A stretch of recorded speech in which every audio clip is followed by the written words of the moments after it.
Good morning, beloveds. So I'm trying something new today. I continue to have tech challenges, and again, yesterday, Facebook separated my audio and video. So if that's happening, I'm sorry. But Reverend David said that my audio was kind of low, so I'm using a microphone. So I'm hoping that the audio is better. I hadn't noticed a difference, but I'm also, anytime I'm dealing with this video, I'm doing it in a quiet space. So, he was trying to listen to me in the gym. So that's what's going on. All right, it is Monday. It is February 19th. Our title is Divine Love. I mean, it is the month of February, right? And our author is Agnes J. Gaylor. Good. And let's see what she has to say about divine love. All right. The Christ has still the desire to gather everyone under the protecting wings of divine love. But those who have not found the inner light or heard the still small voice, the protecting presence within the soul, are they who would not, they for whom the Christ still weeps. The Spirit within you is to save the world, waiting for you to invite all humankind. The bride is a type of divine love. It is yours to give the invitation to come to the marriage supper. Sit down to the feast of good things, which the Spirit has prepared for everyone who will partake. Joy unspeakable and full of glory shall be yours, now and forevermore. The life that Jesus lived saves those who live the same life. Okay, this is from 1918. Maybe we should start there. And I'm guessing she's quoting something because she talks about the bride and the marriage supper. It, frankly, was a little weird for me. But I think what her point is, if you have found the inner light, if you have found that divine love, you feel that divine love, you are experiencing that divine love, it is up to you to share it, to invite the people in your life to share that divine love with you. Now, that being said, I am going to remind you that we, New Thought in general, but Science of Mind in particular, we are not a proselytizing religion. I would only loosely call us a religion. We are much more of a philosophy, much more of a spiritual teaching, much more of it is not our job to go out and convert people. It was never Ernest Holmes' idea to create his own religion. He got talked into it because people would come to his lectures and stay. His idea was, I have this really cool way of praying that I think you would benefit from. Let me teach it to you, and then you take it back and it'll help to fulfill your own spiritual, your own spiritual practice. But people were getting fed in his lectures in a way that they weren't in their own. So he got talked into organizing. Okay, so where does that leave us? So we're not a proselytizing religion. We are not out to convert anybody. We are more than happy for you to join us. It's not like we're going to lock the door. We don't want to keep you out. But if you're getting fed where you are, wonderment. Wunderbar.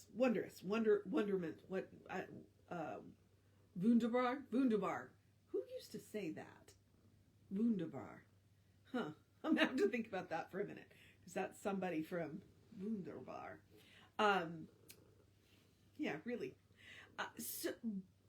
But having said all of that, it is still the job of any beloved expression of the divine who has experienced the inner light, who has experienced that divine love, to share that divine love.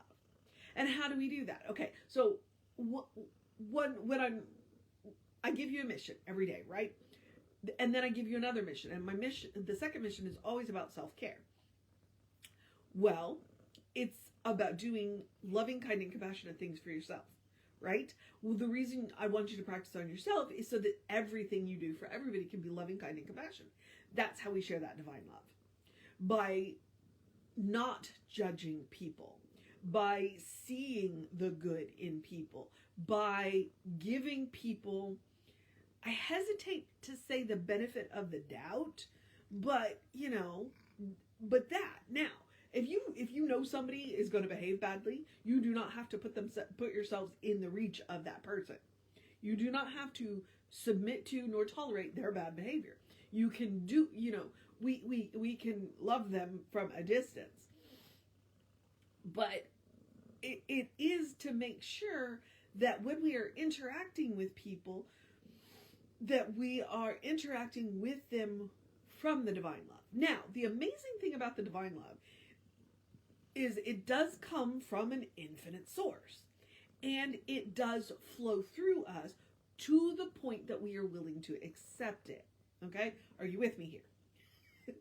So what I'm telling you is, everything you do, you can do it with divine love if you are willing to accept the divine love and allow it to flow through you. Okay? And it's going to look different for everybody. That's the really interesting thing. So you get to decide how you share that divine love. I am a smiler. I like smiling. I smile at strangers. That is an example of the divine love. Okay? I also will start random conversations with random people in random places, just out of interest. That again is the divine love.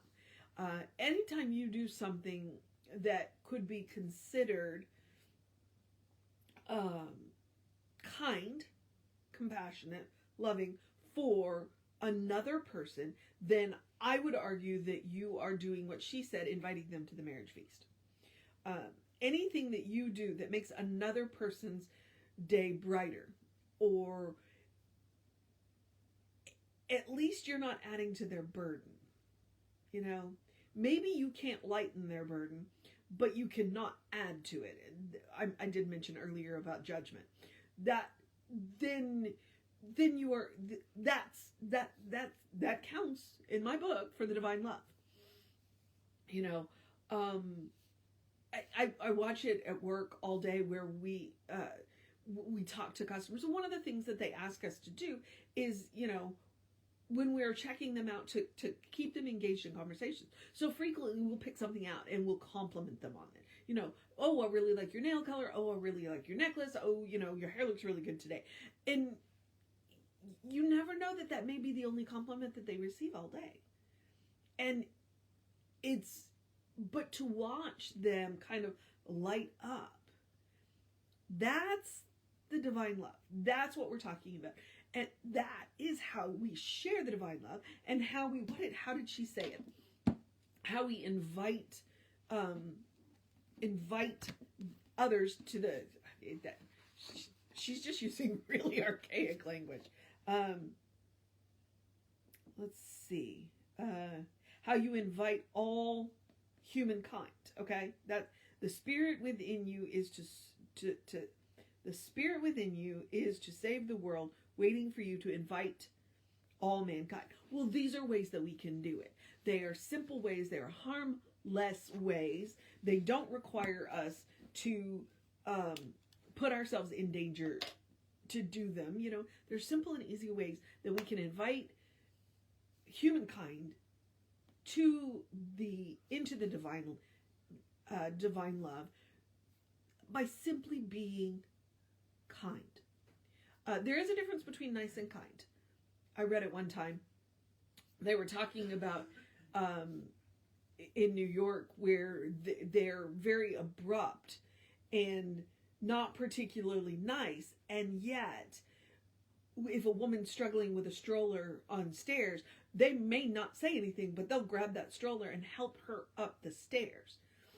That's kind. Whereas nice might be, hey, you're doing a good job. So I'm all for being nice, but anytime you have the opportunity to be kind, that always be kind. Always be kind. And anytime we cannot add to somebody else's burden, that would, we may not be able to, as I said earlier, we may not be able to lighten their load, but we cannot add to their burden. So those are just some basic, simple, easy ways to invite the people around you into the divine love. By being kind, by being compassionate, by being loving, by being the beloved expression of the divine that you already are, by seeing them as the beloved expression of the divine that they are, that they may not be aware of, and holding space for them to learn that for themselves. I learned that lesson a long time ago, and I can give you a really clear example, and it's an example I've given before, with a woman who, when I was a cashier supervisor at Target, she and I came and we had words. We had words about the way something was being handled, and we vehemently disagreed. And I think we may have even shouted at each other. And the next morning, we came in and saw each other in the bathroom. And she was expecting me to still be mad about yesterday, and maybe because she still was. And I just said good morning to her as if yesterday had not happened. I just said, good morning. Happy to see you. Whatever else. And I went out, walked out of the bathroom, went about my business, and she cried. And came out and said thank you. Because she was expecting me to hold yesterday against her, and I didn't. That's what divine love looks like. Okay? And it's as simple as that. I didn't want to add to her burdens. Yesterday was past, and today was a fresh day, and I was going to start it off on the best foot. So, and you can do that. You can do that. Now, obviously, if you've got somebody who you don't put yourself back into there, especially if they can't. But if you can do it, more power to you. All right. So, divine love from a whole different take. The mission today, should we choose to accept it, is to find a way, a simple, easy way, to invite people into the divine love that you encounter in the day. As simple as a smile. As simple as a smile. All right? And then I've given you a whole bunch of other information that you can use. All right, so that is divine love. All right, now the other mission, I've already briefly talked about it, which is the spiritual practice of self-care. Do something loving for yourself, do something kind for yourself, do something compassionate for yourself. It's easy to practice on other people. It is easy, especially people that we don't know or people that we love already. Practicing on ourselves, that's where it gets dicey, and that's why it's super important to practice on ourselves, all right? And I give you a couple of suggestions to do something loving, kind, and compassionate for yourself. Take a deep breath before you speak, all right? Well, how is that loving, kind, and compassionate for yourself? It's easier not to say something than to make amends for something you didn't mean to say. And that pause gives you a chance to respond rather than react, okay? And I want you to remember when you react to things, frequently when you react to things, that's who you've been taught to be. Your response is who you actually are, okay? Don't beat yourself up for your first thought. Examine your second thought, all right? Because that's probably closer to who you actually are. All right. And then, you know me, take a walk, take a nap, take a break. When I say take a walk, I literally mean go out, get your body moving, get your muscles pumping, get the oxygen moving, the blood flowing, But I also mean it metaphorically. Sometimes we just need to walk away from things, or we need to walk into something new. All right. You can take pretty much everything I say literally and metaphorically. I can be very literal. Take a nap, or reduce your stress level. Take a break. That's about perspective. Sometimes we just need to go do something else so we can come back with a fresh perspective on something.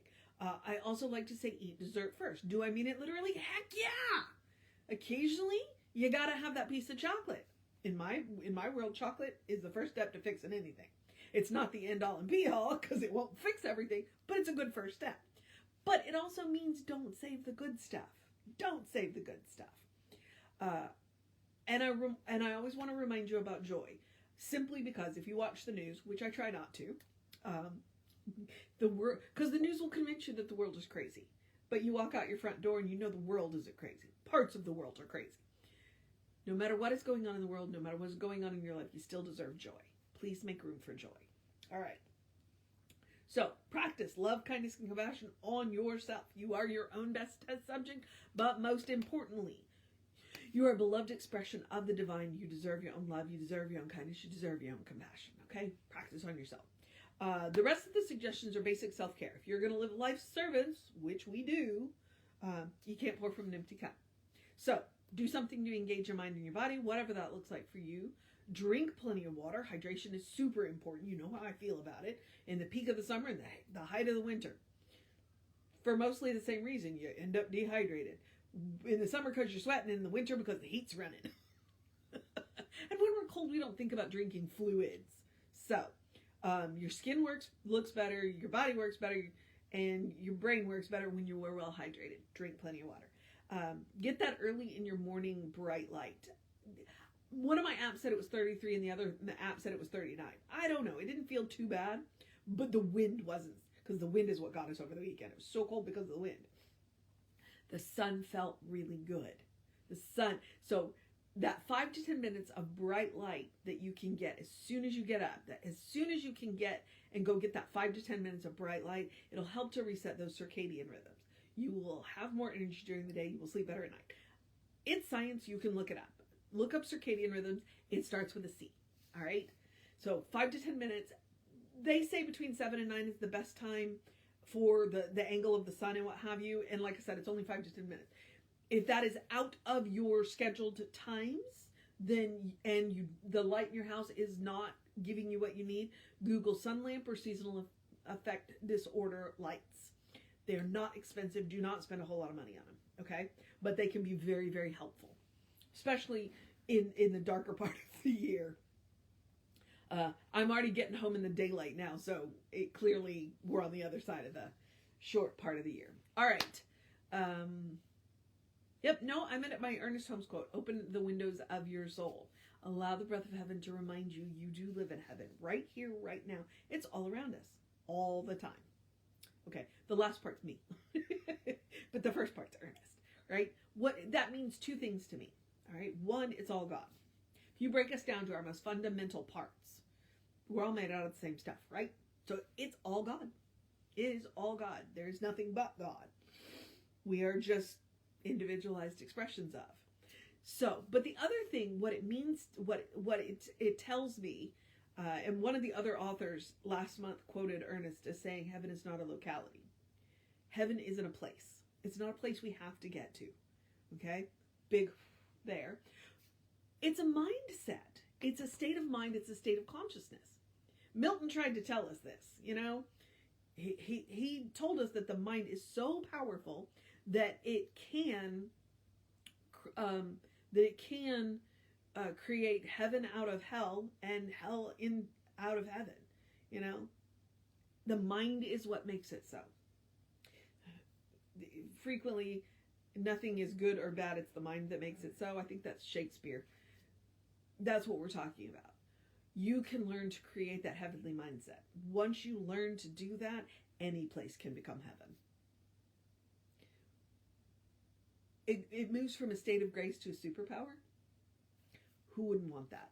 And one of the best ways to start, and this is where Emma Curtis Hopkins comes in, look for the good and praise it. Look for the good and praise it. Right there.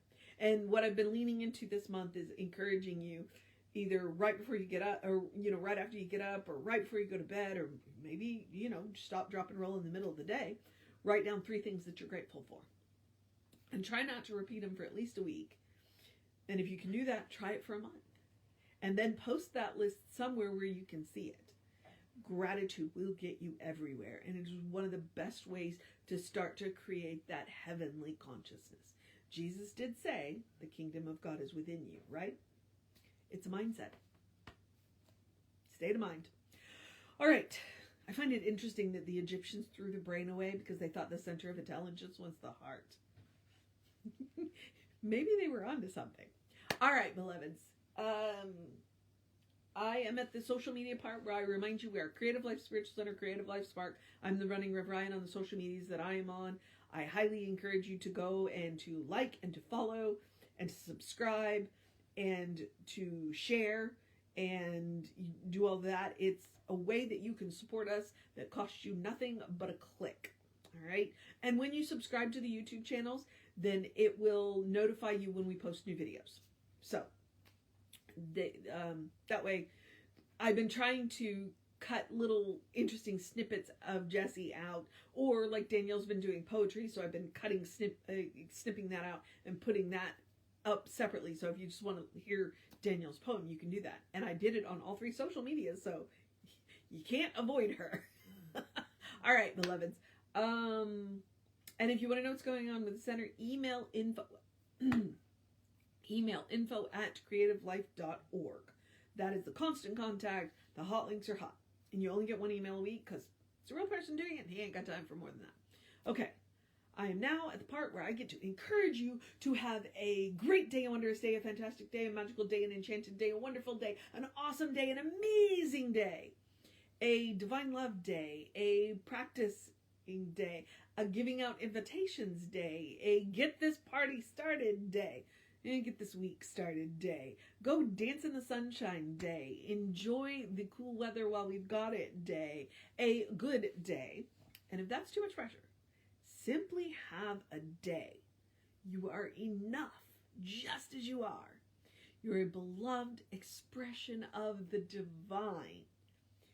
You are a brilliant light, a divine spark. You are spirit in motion. You are God in action. Or as Reverend Jessie likes to call us, you are a godling. All right? Know the truth of your being. Explore the truth of your being. Peel back the layers of everything everybody has ever told you that you are. Everything. And get to know who the divine knows you to be. Because the one thing that I can promise you, the person the divine knows you to be is good. And from there, anything's possible. All right, beloveds. Reverend David will be on around 5 p.m. with you. I'll be back with you around 9 a.m. tomorrow. Take care of yourself. Know that you are loved. And I will see you next time.